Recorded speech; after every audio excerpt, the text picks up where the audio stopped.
microphone. Maybe I'll just say test, test, see if it pops up 30 seconds from now. So testing, test.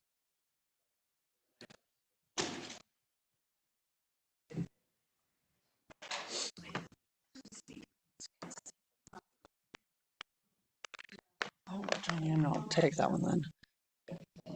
It's good? Mayor, you're good. We're live.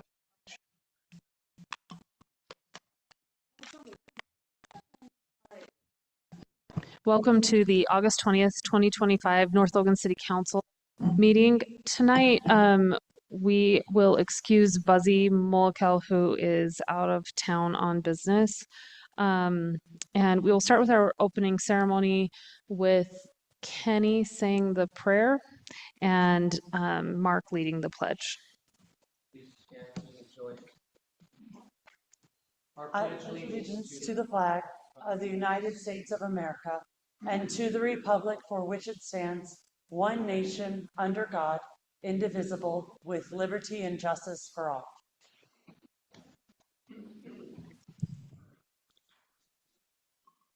Our dear Heavenly Father, we are grateful that we can be able to meet here for this council meeting this evening. We're so grateful for this beautiful city that we live in and for the residents here who are kind to each other and who seek out opportunities to serve one another. And we're so grateful, especially at this time, as we recognize the great blessing it is to have the first responders and the police and fire force that we have here in this valley. And we're so grateful for them and for the protections that they have given to us, and as well as the ultimate sacrifice that some have made for us. We ask to please bless that we may recognize them and recognize the gift it is to have them in our community here. And we are grateful for the items that we will consider this evening. We ask that please bless that we can do so in a thoughtful way that will benefit our community, and that we can do so in a way that considers all the sides of the issues. And we say this in the name of Jesus Christ. Amen. Amen. Thank you, Kenny and Mark. I would entertain a motion to adopt tonight's agenda, but I would like to add a closed session at the end if we can make that edit. So moved. Okay, motion by Mark, Second. second by Emily. All in favor? Aye. Any opposed? Okay, that motion passes. We have minutes from our previous city council meeting. I believe that was the 5th. To approve. Let me pull those up. Yeah, that was the 8th. Oh, no, the 6th. So did anyone have any edits to that? Otherwise, I would entertain a motion on that. I move that we approve the minutes of the August 6th city council meeting. Okay, motion by Emily, Second. second by Kenny. Any other edits? All in favor? Aye. Any opposed? Okay, that motion passes unanimously.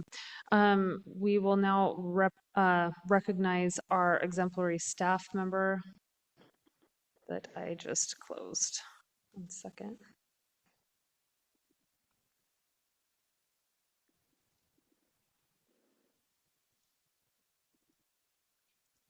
Okay, tonight that is Chief Thompson, nominated by Chief Goodrich. It is my pleasure to nominate Chief Thompson, Logan City Fire Department, and all other firefighters who responded to the Green Canyon Fire on August 17th, 2025 as this week's exemplary employee. On August 17th at approximately 0900 hours, an officer with the North Park Police observed what appeared to be smoke from a fire on the side of the mountain near Rocky Mountain Power Substation. The officer quickly contacted dispatch and fire units were requested to respond. Within minutes, emergency personnel from the Logan City Fire Department responded, set up incident command, and began fighting the fire. Other resources were quickly called in as the fire raged up the mountainside. Proven firefighting tactics, well-trained personnel, and efficient work allowed the fire to be contained in a matter of hours with no structures lost. Chief Thompson's actions and the actions of the assisting fire departments, public safety personnel, North Logan Public Works employees, and the North Logan Community Emergency Response Team prevented an incalculable amount of damage and heartache to the citizens of North Logan. Their efforts should be applauded for a job well done. really on the heels of this fire, we're so grateful. And this week, particularly to our first responders, we know that it could have gone a different way and that we had some critical infrastructure that was threatened by this fire. So, Chief, we thank you. And also, if you'd just please pass along our thanks to everyone who participated, and also extend that to city staff who ran to the scene and dropped everything. I've just been so impressed with all the work done on that day. So join me in giving them a hand of applause.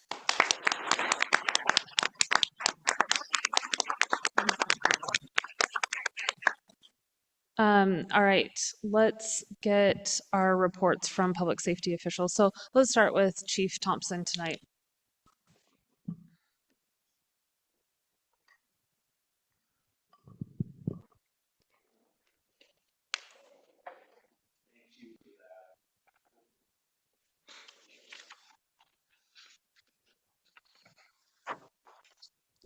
We there? There we go. No, thank you for that. I just want to say what an amazing team effort that truly was. I really appreciate those kind words from the chief. And the team did an exceptional job that day. And I figured just as a quick follow-up is my report. I'm sure people are wondering, officially, they've listed that fire at 16 acres. And so when you look at that compared to other fires around us, it really was a remarkable stop. No damage really even other than surface damage to the fire pole or the power poles in the area. So I have to give a shout out to Chief Humphreys and Chief Keller, who really were the heroes of the power poles, which was a big deal that day because, as you know, you start losing power poles. Now, North Logan City, you're probably without power for probably the rest of the day. So they got a great start on that fire. So tried to contact Fire Warden Bedrero. He very well may be still working on containment on that fire. He's with the state's forest fire and state lands. I tried to get an update for him on containment, but he wasn't available. We estimated the day we left at about 20 to 30%. Probably each day they've been gaining, and they'll just make sure the perimeter of that fire is secure. So, what does that mean? I've been really curious because to I think lay people, it seems like the fire was out that day.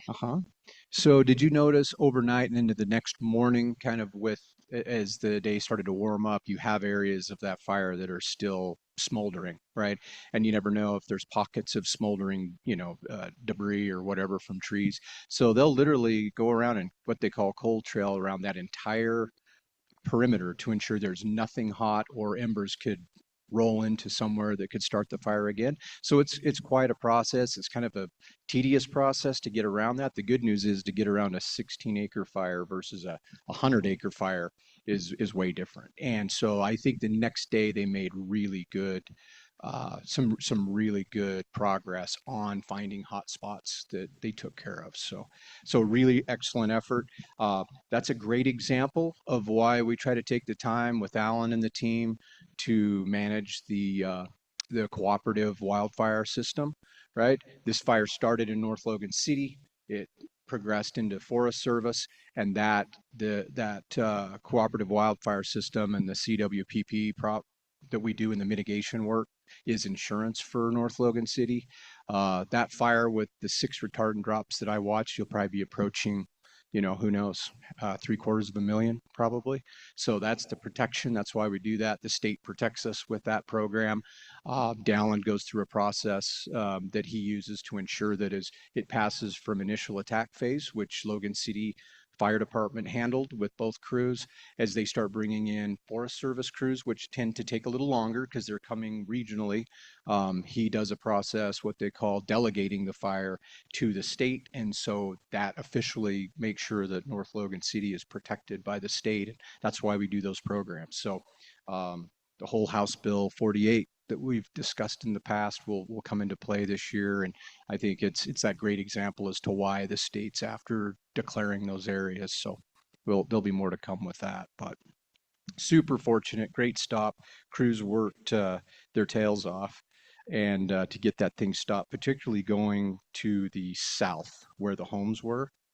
And let's see, and Dallin did just send me, he says, looks like they're going to declare 80% containment right now. So that is really good. I'm going to say probably by tomorrow night, they'll be 100%. So that's great news. And then just real quick to finish up, I just wanted to point out, looks like calls are pretty close to what they have been compared to last year. Looks like we're about 2% up. The thing we've noticed, you'll notice in your kind of the breakdown of calls, we actually had 6 traffic accidents this last month with injuries. So that just seems to be the theme. There's a lot of traffic out there, as Chief Goodrich will attest. It's been an interesting summer for sure. So, but with that, I think we'll go ahead and complete the report unless there's additional questions. Questions from council? Okay, Oh, good. Mm-hmm. Yeah, for sure. Yeah, we're super fortunate for sure. So. Yeah, okay, please thanks, tell Chief. everyone thank you. All right, Chief Goodrich.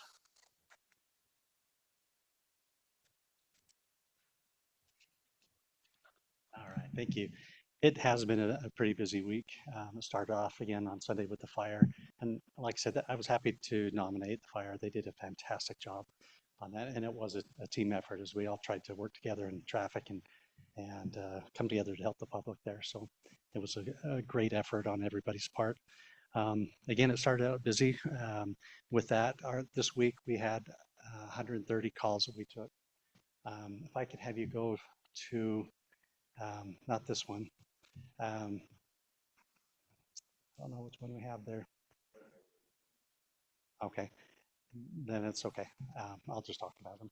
So we had 130 calls. Out of the priority of that, we had 8 medicals, 10 accidents, a prowler, child sex abuse, and a disorderly that took up the priority of that. We had several citizen assists and other lower priority type calls, VIN inspections and things like that.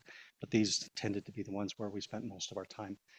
In addition to that, our detective, Josh Curl, he had 7 CANARs, which are the child abuse and neglect reports that came in that he has been trying to get on top of this entire week.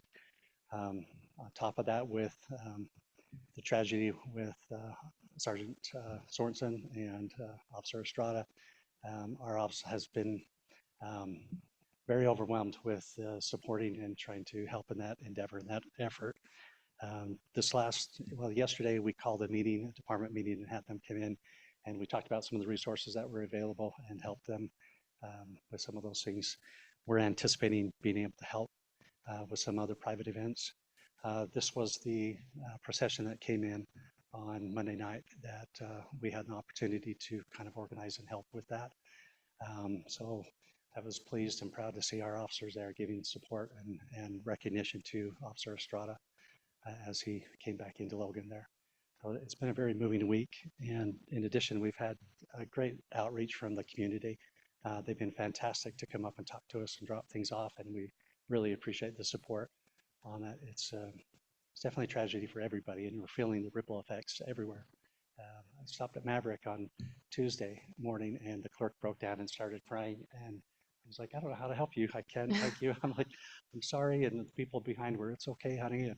And we're feeling the effects of it. And so I'm grateful again for our officers who are willing to do that, to step up and to stand on the line there. And I'm proud of our guys for it. With that, the last thing I'd like to mention, I guess, was today, kind of an update on the school.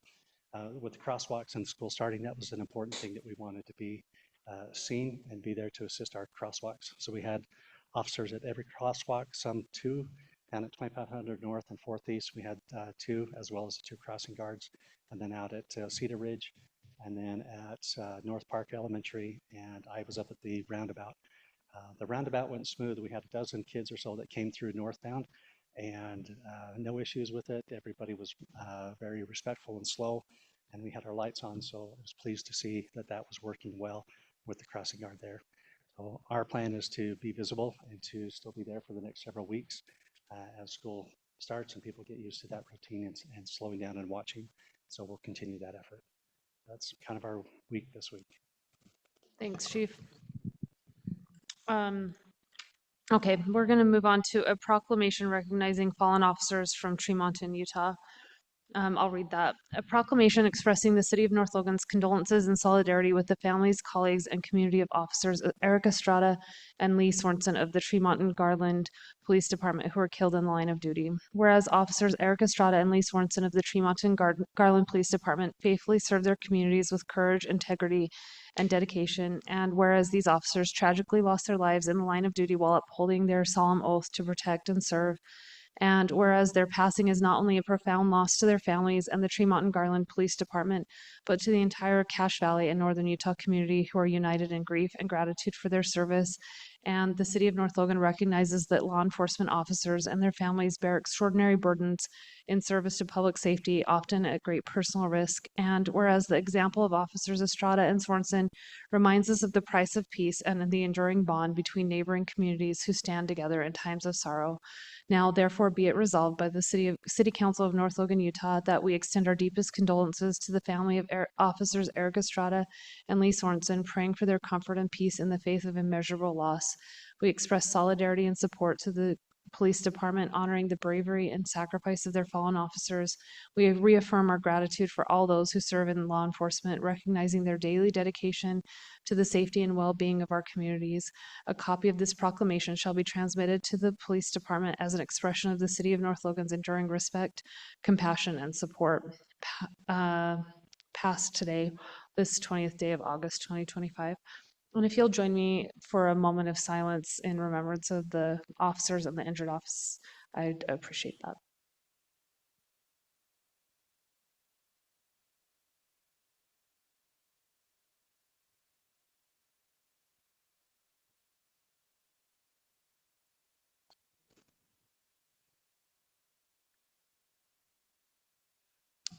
Thank you.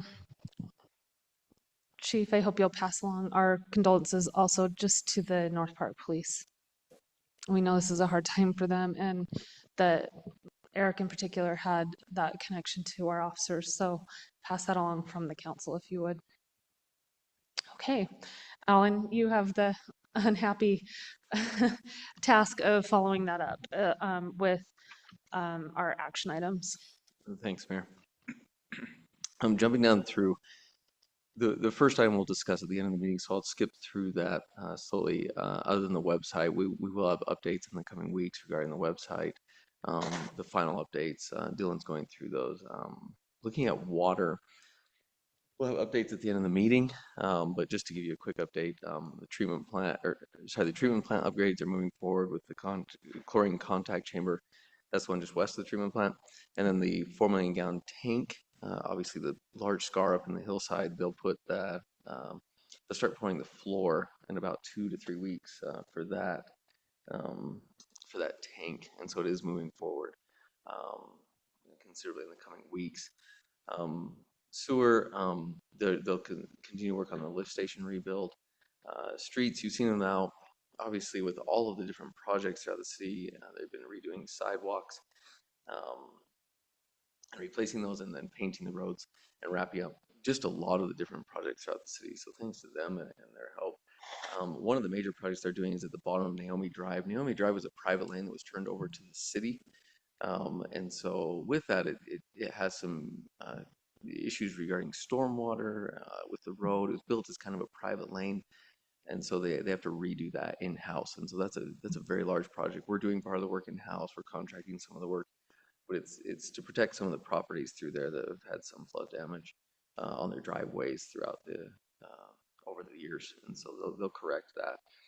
Engineering, some of the great projects that have taken place. You've seen this throughout the city. Obviously, 2500 North ATEES is up and running thanks to all the different departments that helped with that to get that up and running by the time school started.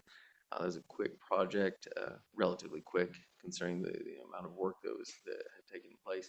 And then also 600 East is completed. They'll go through and they'll do the landscaping, the final items on that, but for the function of the roundabout, they are up and running, both of those roads. They'll continue to work on 12th East, which is moving ahead. They're actually replacing the very difficult aspect right now, which is the bridge at 2750 North. So they'll put that bridge in over the coming month or two. And then at that point, they'll wrap up the rest of the road, which has been prepped and the utilities have been installed at this point. So those are a lot of the major projects. 2850 North, which is the one down by Rush Funplex that's going in, that should be paved in the coming weeks.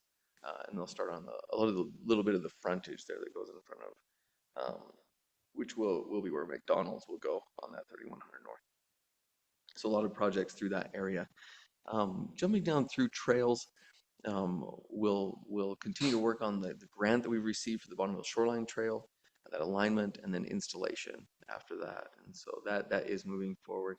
And then canal trails, we did receive the grant for the trail section that goes from near the city office down south of Greenville along the Twin Ditch is what we call it. It's actually the Hyde Park Canal Company.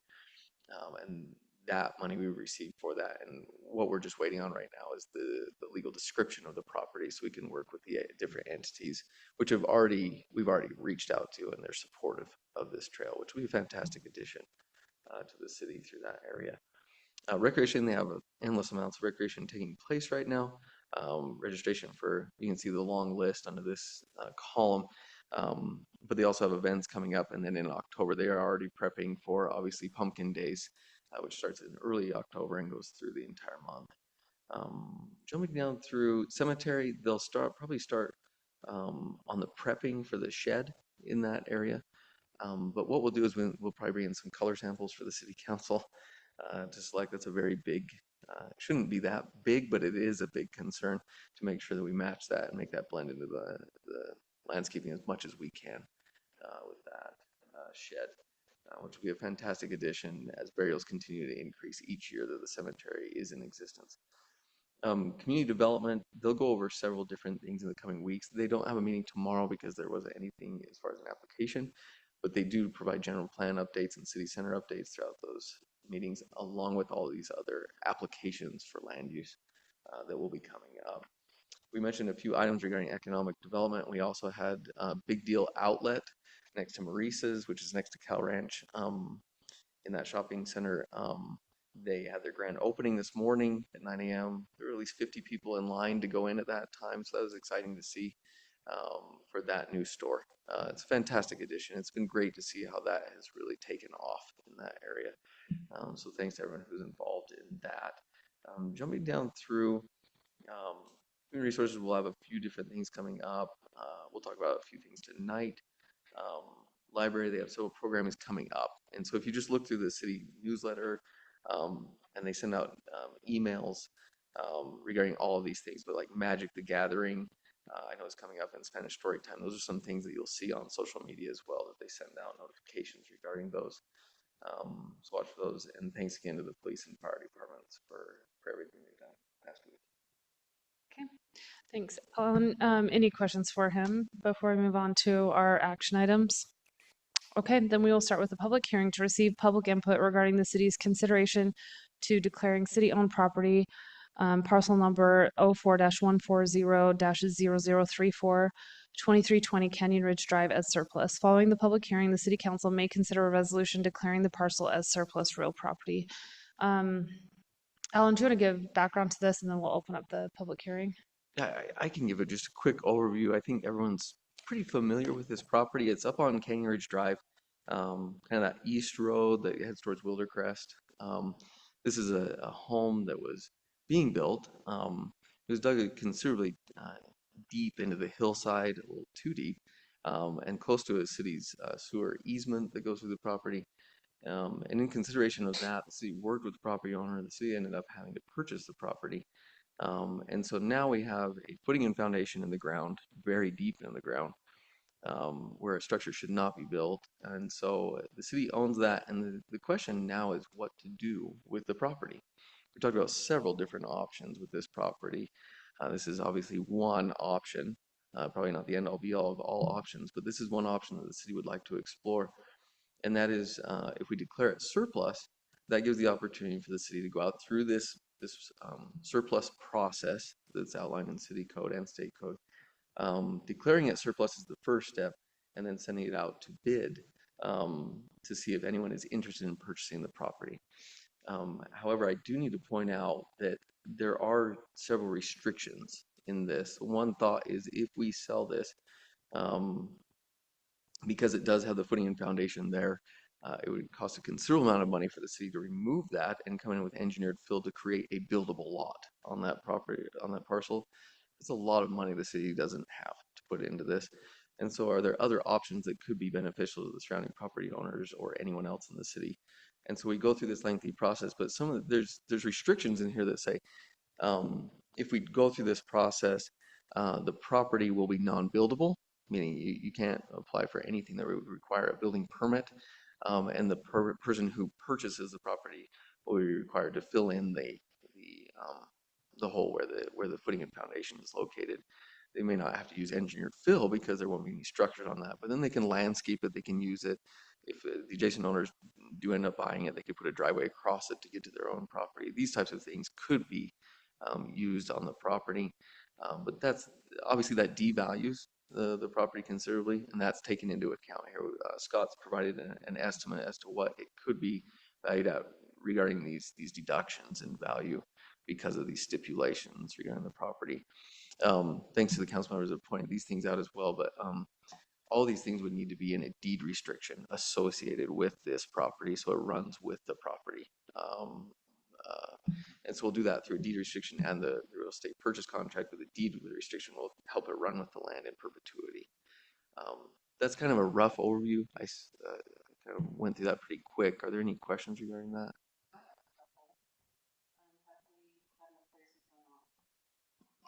Would you turn your mic on?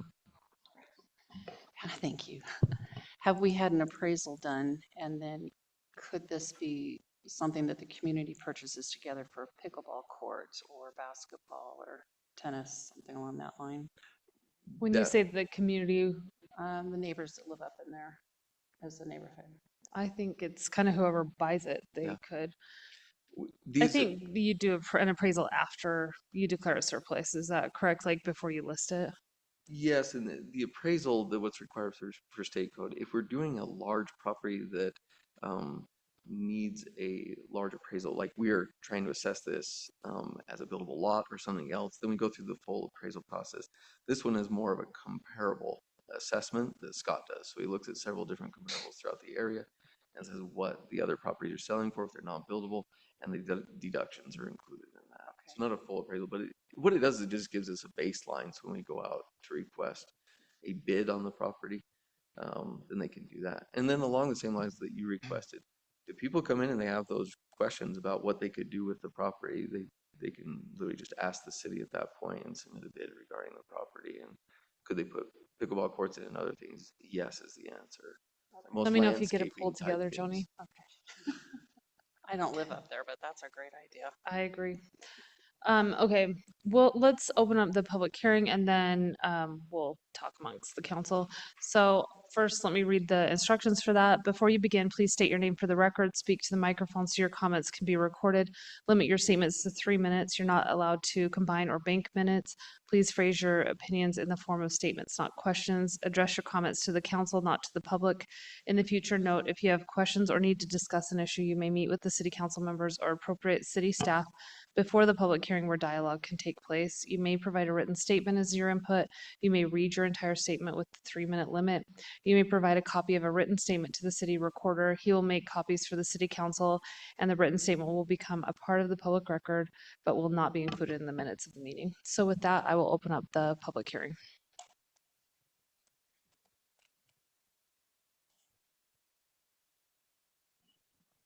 Alexis, are you coming up?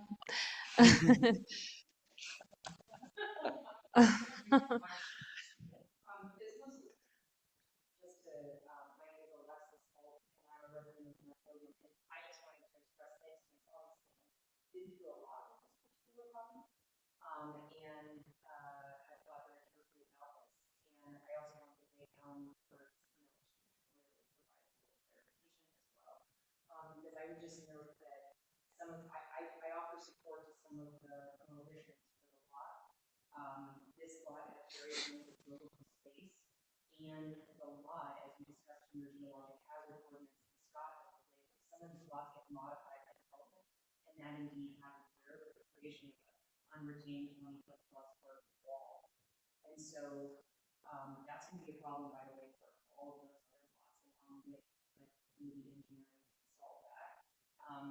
to say that the specs that you've outlined, it seems like it's to be able to be a safer space and maybe with the other homeowners around. All right, thanks, Alexis. Any other comments? Seeing none, I will close the public hearing and council thoughts on this. My biggest issue is, so when we have a deed restriction, I think that's a great idea. I am concerned if it's not developed in some manner, like they put a driveway over it, they put pickleball courts, they put something. I'm worried that somebody who buys the property after that person sells will attempt again to put a house there.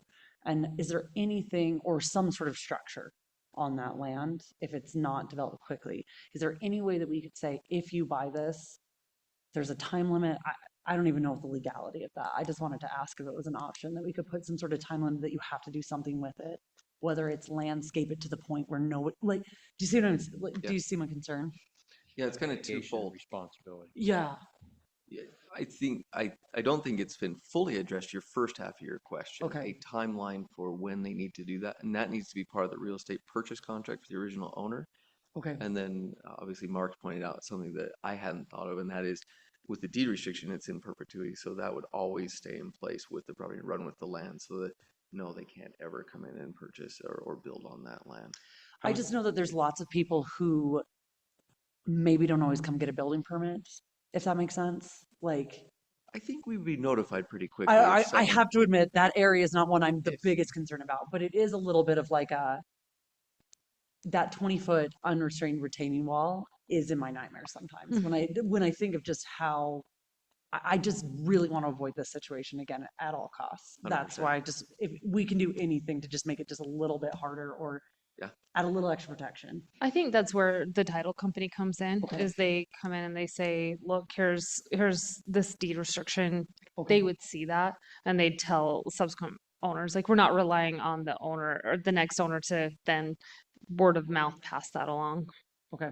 So that deed restriction just gets recorded by the title company Yeah, it's on the deed. and then, okay.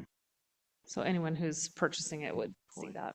The other issue I have is, so we have these comparable numbers, like they seem high to me for what is essentially land you have very limited use on. Like, is there any interest in people wanting to buy this property? Do we know, like, Keep in mind that the assessment is it's a state requirement to just give a baseline value that Okay. we can use. People can come in under that or over that. That's And we'll just just the assess it then. initial kind of estimate that we use to give us a baseline okay. for the negotiation. Good point, though. I mean, yes, it's really tough to assess any value for a non-buildable lot with a hole in the ground. Have any of the neighbors, do any of you know if the neighbors have expressed any interest in purchasing the lot? Scott has talked to several of the neighbors Okay. around the outside, but not in a formal process like this. This would be a formal closed bid process where they would have to submit something Okay. in writing. But yes, there's people interested in purchasing all the lots now that Scott has helped finalize with the City Council and Planning Commission that geologic hazards ordinance that provides a lot of protection for these lots, in that they have to do an extensive geologic study for any one of the lots. And then if it's deemed buildable by a licensed geologist, great. At that point, they still are very limited as to what they can do with the property. Is that they can barely dig into the ground. Like, that is a rule going forward, that any of these lots with these extreme steep cross slopes, they can barely dig into the hillside. So it's going to be very difficult for them to build a common house. They're going to have to build a very skinny house to put it on these from front to back. Any other questions on this? It just seems presumptuous to say, well, you can never build on it when, engineers have done some amazing things in this world. So is it you can't build until it's approved properly and engineered, or is it you can't build regardless of how effective you can design something? You can't build because of the difficulty in the aspect, as Alexis brought up. Some of the other ones have quasi-native materials there, which they could figure out how to build on using certain techniques. This one, you'd have to remove the entire footing and foundation that's there, 20 feet in the ground, and then put engineered fill in there at 1 foot lifts. And by the time you get done with all of that, you're up to $50,000, $80,000, $90,000, which is more than the lot is worth. Which means it's not economical right now, but that isn't. wouldn't always be the case, but the city would just restrict that. The less homes, none of these lots should have ever had approval to build a lot Okay, on. that's fair. And so we'll just, I'll be blunt about Until that. until we are ever given a process to remove that lot, like, I feel like this is our best bet to try to Wow, keep I like people the idea safe. of moving forward and transferring it. I have no problem with it. So let's say we do approve the declaration of this as surplus property, and then we get an appraisal and there's We- no bites on it. We would just go out to get bids at that point, and then the bids, when they come back, those and any type of agreement would come back before the city council for approval. We're not gonna appraise it. We're just gonna offer it to the public and see who bids on Right. it, and we'll go from there. And if Just- no one bids on it, what happens? We'll Then come we're in back and talk trouble, about it. and we have to figure out what we do at that point. And then Joni builds a pickleball court. Yeah, pickleball. No, I kind of like the pool better myself. Can't all swim at the mayor's. Nice. Okay. A pool, So- just so you know, would not be allowed. It requires a permit. I meant a pool of money is what I was Okay. referring to. She wants a Scrooge McDuck. No, you're repeatedly taking me literally. I'm saying like where you pool money together, Oh, not a literal sorry. swimming pool of Scrooge McDuck coins. But we Come on, can guys, hash I this think we out all in the think that event would be a this fun way doesn't to go go. through. Okay. So can I get a motion on this? Yeah, I'm ready to motion unless there's more comments. I don't want to. Claudia Okay. motion. I motion that we approve a resolution declaring the parcel number 04-140-0034 at roughly 2320 Canyon Ridge Drive as surplus real property. Okay, motion by Emily, Second. second by Kenny. Any further discussion on this? All in favor? Aye. Any opposed? Okay, that motion passes unanimously. We now have a presentation and resolution regarding the Boulder Way Forward program. We have quite a contingent here from Boulder Way Forward. I know some of you, Michelle Smith, Amy Anderson, Julie Westover, and anyone else who wants to introduce themselves. But Michelle, I believe you have a presentation, so we'll turn that over to you. I think we need you, do we need to that switch turned it back on? You think you No. That mic If always not, turns we'll- itself off. IT's coming. Good, because We I'm also have Buzzies. smarter than a mic. look at you go. Touch. Just needs literally the magic fingers. Okay, so is it on? Okay, I think I can hear myself now. All right, thank you for considering this resolution. Let me explain a little bit about what a Boulder Way Forward is and why it's important to North Logan. Next slide. So these are some of the statistics provided by Boulder Way Forward. National and statewide studies continue to show that women and girls in Utah are not thriving in critical areas. Year after year, Utah continues to have high levels of domestic violence, sexual assault, child sexual abuse, and gender-based discrimination, while also ranking as the worst state for women's equality and having low levels of women's leadership representation in nearly all domains. Just today, in fact, the Wallet Hub's 2025 report on best and worst states for women's equality was released, and Utah was again at the bottom. This report bases this finding on 3 areas: workplace environment, education and health, and political empowerment. And it assigns points in each area and compares all 50 states. And we keep averaging at the bottom. Now, there's different reasons why that can be. And this same report also ranks Utah in the middle when it comes to raising a family. But when it comes to looking specifically at women and girls, we keep falling to the bottom.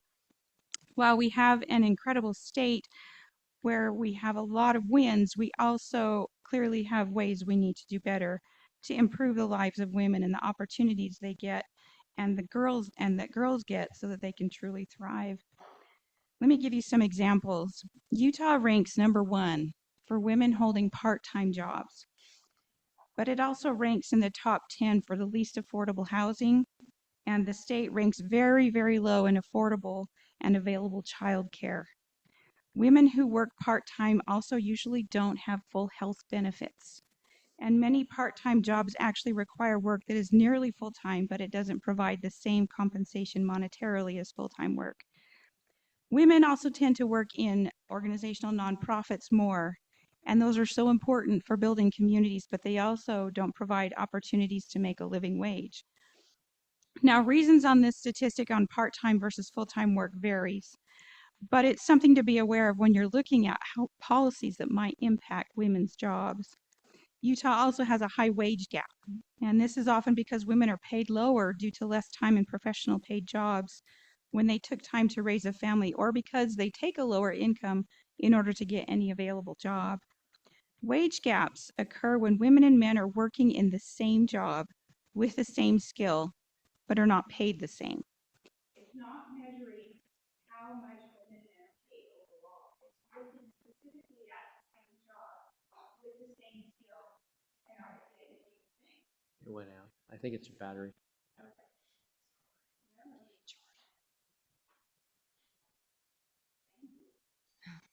That thing goes through battery so fast. It seems like every meeting. We should just replace it. Yeah. Could get a wire.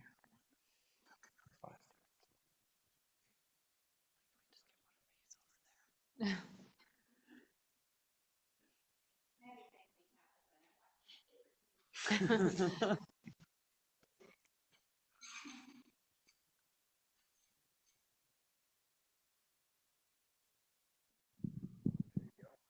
Thank you so much. Thank you. All right, so again, it's looking at the same job with the same skill. A lot of these women have less professional paid experience because of gaps in employment, a lot of times because they have been raising their children. But we kind of need to change the culture of how wages are determined in order to reduce this gap, because it's kind of a problem when women get penalized monetarily for taking time to raise their family. A lot of times with Utah in the starting positions, we have pretty good wage parity, but when you start to move into middle management and upper management within companies and organizations, that gap, that wage gap, widens considerably. Women and girls in Utah also do pretty well compared to the national average for completing high school and starting higher education, but we don't do well when it comes to finishing higher education. And that includes certificates or degrees. And we do very poorly when we look at how many women are completing advanced degrees. We also need more girls in school to be exposed to mentors and examples of women who can do math and work in STEM fields. There's a large gap in math scores, and it starts at kindergarten, and it just escalates between math scores for girls and math scores for boys. And that just sets them up to have this little bit of a disparity that can escalate into problems later on trying to achieve in their higher education. Utah is number 16 for domestic violence. And as we know and have seen recently, domestic violence calls are some of the most dangerous for our first responders. We have incredible people in this state who are working on changing this statistic, but we still can always use more resources and more awareness to help victims of domestic violence. And as you can see, in 2023, we ranked 49th in terms of percentage of unmet service responses for domestic violence, because it's just an overwhelming problem in our state. It's not because people aren't trying. Now, although the needle has moved slightly in a few areas with its current trajectory, it's going to take 3 to 4 decades to make noticeable progress. So that's why we now have a bolder way forward as an organization working on these things, because when we lift Utah girls and women, we lift all Utahns. Next slide. Bolder Way Forward operates with systems thinking, and that's where we connect interrelated, interdependent parts. We have a lot of organizations and work and movement in our society and experts in strong leadership in maybe one area or in one part of the problems affecting girls and women. But Bolder Way Forward is trying to bring them together into a connected system and help them network and amplify each other's efforts. It is important for organizations, research institutions, private sector partners, and government to work together when we're trying to make bold changes in society. Next slide. So Boulder Way Forward has what we call a thriving statement, and that's where we believe women and girls thrive when all aspects of their safety, security, health, and well-being are met, allowing them to pursue their interests and empowering their development, feeling abundant levels of support and a sense of belonging as they do so. And how do we do that? How do we make that happen? Next slide. We have 18 areas or spokes in which we are trying to make changes for women and girls in Utah, and where they've identified places that we are falling behind and coming up with action plans to help build a stronger future for all of us. Next slide. Utah's Boulder Way Forward stems out of the Utah Women in Leadership Project, which is a part of Utah State University. It's housed with Dr. Susan Madsen as part of her research and societal impact work at the USU Huntsman School of Business. They are doing research with a lot of partners throughout the state to be able to look at how and where there are gaps for women and girls and what can we do action-wise to be able to make a difference. Next slide. So what is a city partner and how will North Logan benefit? As a Boulder Way Forward city partner, North Logan is advancing its commitment that women and girls receive support in areas for the 18 spokes. As leaders and managers of our city's policies, practices, and activities, you can receive assistance to help women and girls in North Logan thrive through research, data, and surveys conducted by the Utah Women in Leadership Project and a Boulder Way Forward. And with this resolution, North Logan will become the first Cache County municipality to be a Boulder Way Forward city partner and the third city partner in the state of Utah. So what does this look like for North Logan? Next slide. These are just some ideas on ways that that this resolution can help in North Logan. And as you consider making policies in this city and within your work throughout the region, as you collaborate with some of the other community partners that this city works with, you are committing to ask, how might this impact the girls and women in North Logan? What can we do to address some of the gaps in the 18 spokes for the women and girls of North Logan? And these are just a few ideas. You know, on the city council, there's only so much that a city can do, but you work with regional partners, you work with our state representatives to be able to advance further legislative opportunities and to be a voice when there might be an area where they're going to pull back funding or pull back support in critical areas. You know, your voice is going to be very important on those kinds of things. Next slide.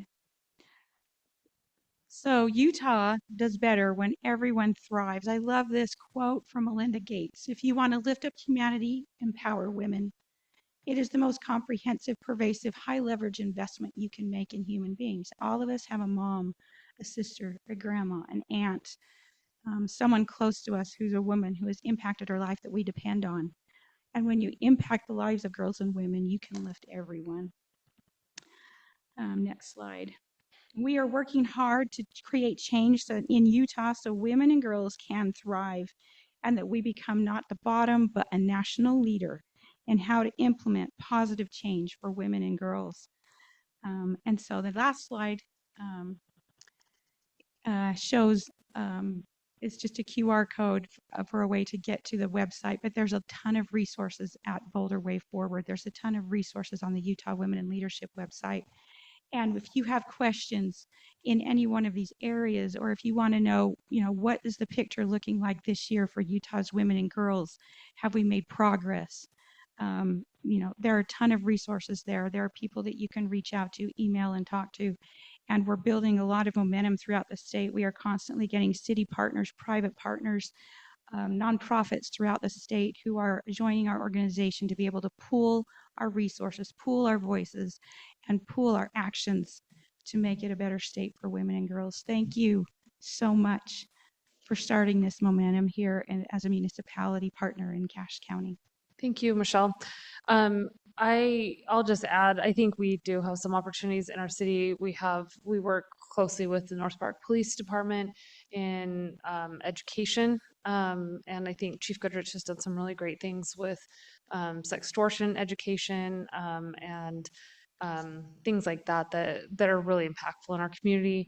I agree with you. I think that we often have opportunity to support policies that move us towards parity, and then even just constructing a community center where we can provide educational opportunities and financial literacy and that kind of thing. I think we have some exciting things happening in our city that enable us to actually be a Boulder Way Forward community.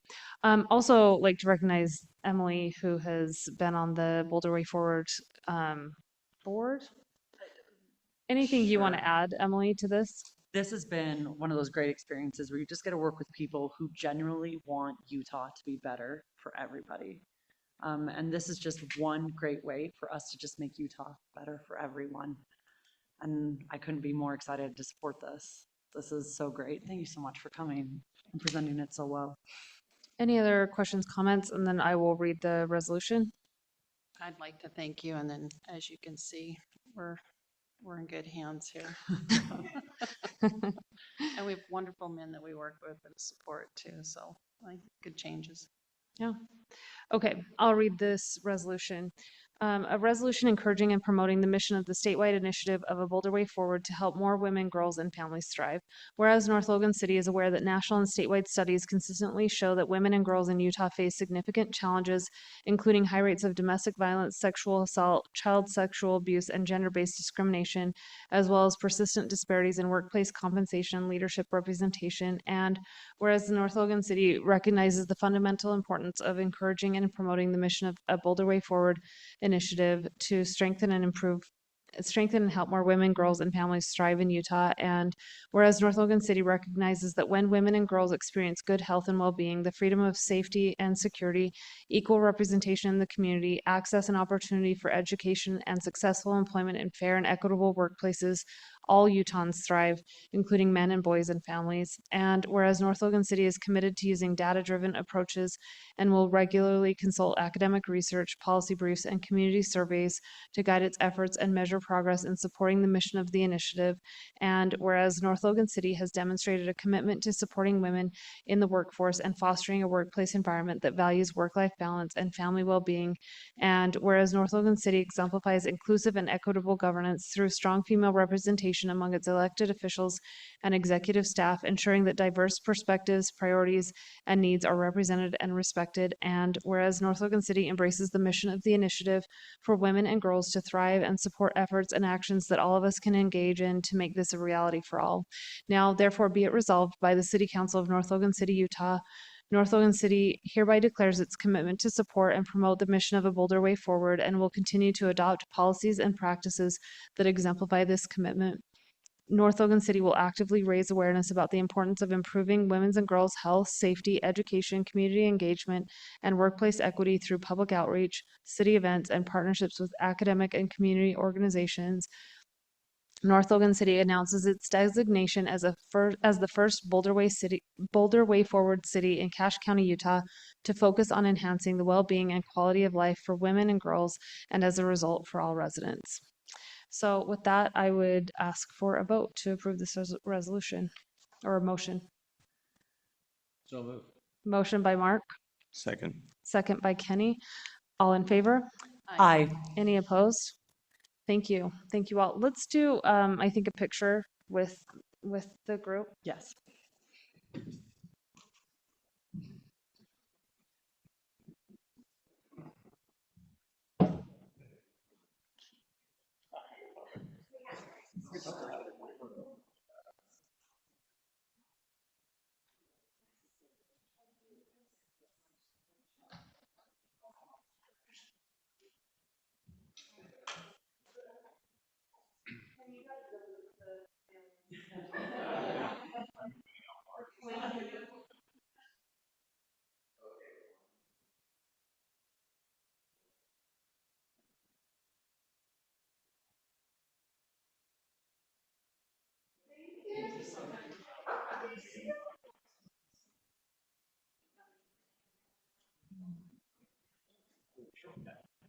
Yeah, that's right. Efficiency.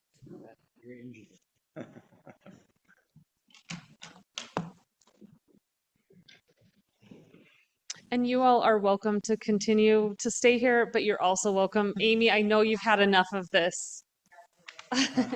You are welcome to leave or stay.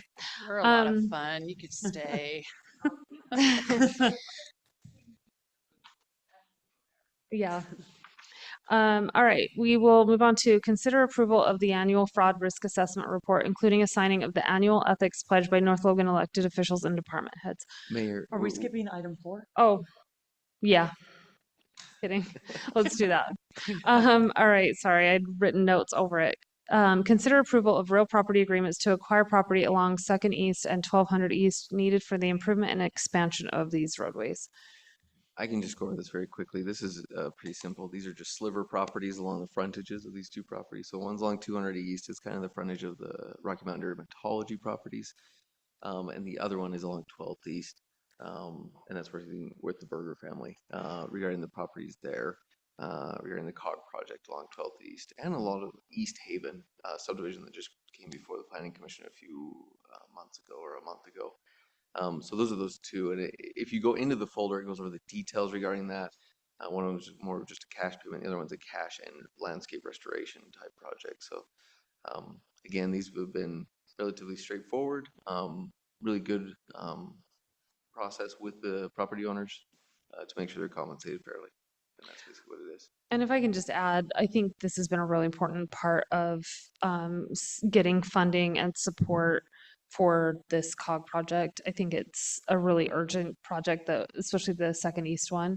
And so completing the property acquisition portion of this, and the engineering's all done, and we're making really great strides on the property, the rights of way acquisition. So this will be really great. We have our COG funding applications that are going through right now. And so I'll be standing in front of that group asking for a significant amount of money.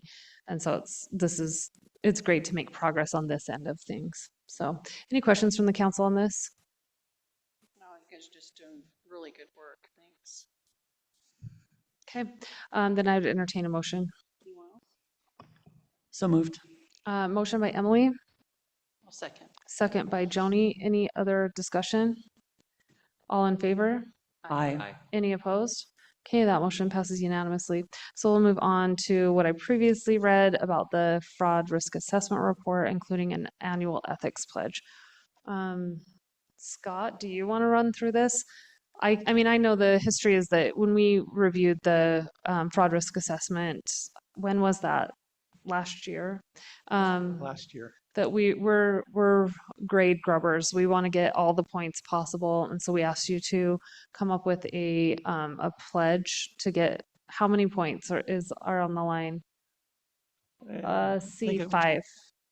It's down towards the bottom. I think it's 10. wasn't it? Okay. And then Mark has reviewed this to kind of, as a lawyer does, add his own language. So I think we've landed on the language. I'm not sure, has the council all had a chance to read through that modified language relating to? I did not yet. Okay. Oh, it's written on here, if you want to see the modified language. Oh. Then yes, then I did. Then you I haven't read the email chain, but I did read the form that Scott had, so, Okay. all right. It was an interesting debate to read. I would suggest reading it. Okay, so our action item today is approving the report. Is that right? Fraud risk Do you want to assessment walk report. us through that at all, Scott? Is there anything notable that you want to point out? Everything's exactly the same as last year, except Okay. for the pledge. Okay. So, and we do get points for everything except for we don't have a CPA on staff. Okay. Alan Have you sometimes says considered that he's an becoming a attorney. CPA? We'll see if someone can get an honorary degree. Okay, any questions or comments on this from the council? Oh, that's Mark, great. thanks for taking Mark. this on. Thanks for listening. Thanks, Okay, Mark. then I'd entertain a motion. So moved. Okay, motion by Emily, Second. second by Joni. Any other discussion? All in favor? Aye. Any opposed? Okay, that motion passes unanimously. Let's get updates regarding the general plan and city center master plan. Scott's not here tonight. Unfortunately, he needs to be excused from the meeting. Just the general updates are, we do have questions that come up every so often still at this point. Where are we at in the process with the general plan? Where are we with the city center? Those items are on the website to give updates. If you go to the North Logans, you can go to nlcplan.org for the updates regarding the general plan. And then the city center's on the website under the community development tab. But just an update on that, they're going through just the land use code and they're codifying things every other meeting and just trying to give updates on that. So their next meeting will be on September 4th, and they'll continue that process at that time. Okay. Let's move on to updates on our water capital improvement projects. Good job not burning it all down. That would really be a setback. True that. Thanks, Chief. Saved our bacon. As Alan mentioned earlier, you've probably seen that giant hole on the hill. That's the 4 million gallon tank. They will start to set rebar here in this week into next week, and then prepare for the first floor pour in mid-September. And then the mouth of the canyon, that our treatment plant, we are doing another concrete pour next week, with that project buttoning up towards mid to end of October. Okay. So there you go. Perfect. So are we on track on that, on both those? Okay. Yeah, the treatment plant's on track, and same with the tank. And then the transmission line will begin very quickly, and that will be Okay. on. Perfect. Alan, updates on the Civic Center? I can just go over that quickly, just an overview of what's taking place. You can see the exterior improvements that are taking place. The interior is getting closer every day to being finalized because they had to go through a lot of the electrical and the data and audiovisual items as a final wrap up. And they're wrapping up a lot of those items now. They'll do some of the exterior landscaping items in the coming week. But after they wrap up the interior of the library, that's when they move to the interior of the existing library, and they'll completely revamp the entire interior of that library. And during that time, they'll remain open, at least at 80% capacity during that whole time, as they move the books over into some of the new area and continue to operate with some programming. And then they'll move the books back into the existing library once they're done. So in the next 2 to 3 months, they'll be done with the community center portion, and then they'll start on that revamp of remodel of the existing library. Okay. Perfect. Let's move on to updates. Jordan, anything else to say? Great job on roads. We're all very happy. Okay, Scott? Nothing. And Alan? Just a couple updates on upcoming events, but this is the mayor's message. So obviously this is already done. September, thanks to the mayor. October, Joni, you're up. That's probably the easiest month, I'll be honest. Yeah, it's like, if you're not talking about the pumpkin walk, try again. Pumpkin days. We know what we're about, man. And with that in mind, I'll just jump through a few of the events. Archery date night, that's full. They filled that up. Primary election already occurred, so hats off to those candidates. Ride for the Fallen, that's for Michael Allred. That is this Saturday. Friday and Saturday. The main event is Saturday though, so that's the ride that occurs at Elk Ridge Park, and that'll start at 10 a.m. They have a breakfast there, then they ride at 10 a.m. and then they have a lunch there as well back at Elk Ridge Park. My understanding is that they will be recognizing North Logan City on Friday at the banquet for hosting the Veterans Center, and I don't know what else, but anyway, just so you know, they're honoring North Logan City. So that's fantastic. I think they also have festivities on Sunday, which is a kind of a non-denominational tribute on Sunday as well. So there's several days of events for that, and that's a fantastic scholarship for that fallen officer military member in Iraq. Just so you know, there's a day of service for the Green Canyon. Then there's a citywide day of service on September 13th. You guys know about the sewer department for an employee. We'll schedule the exact location on that. Meet the Candidates Night is on September 24th. So keep that in your calendars. That's here in this location. Green Canyon Homecoming Parade. I should make sure that's the parade, but that's September 24th on 2850 North that goes and kind of dissects the park through that area. That's the portion in North Logan. It starts in Hyde Park and it meanders over to that location. That'll be at 5 p.m. That's right before our city council meeting. So if you do want to participate in that, you just have to run right on over to this location after that. Space Camp, Utah League of Cities and Towns. You just need to get with Scott if you are going to attend that.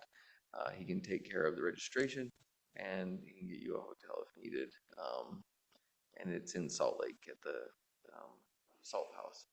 Like I mentioned, then we start Pumpkin Days. So you have an entire month of pumpkin events.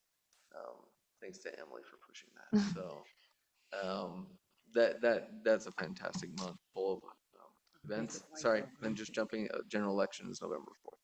So those are all the items coming up. Okay. Jumped that pretty quick. That's great. Anything from the council as far as just general updates? Okay, then I would entertain a motion to go into.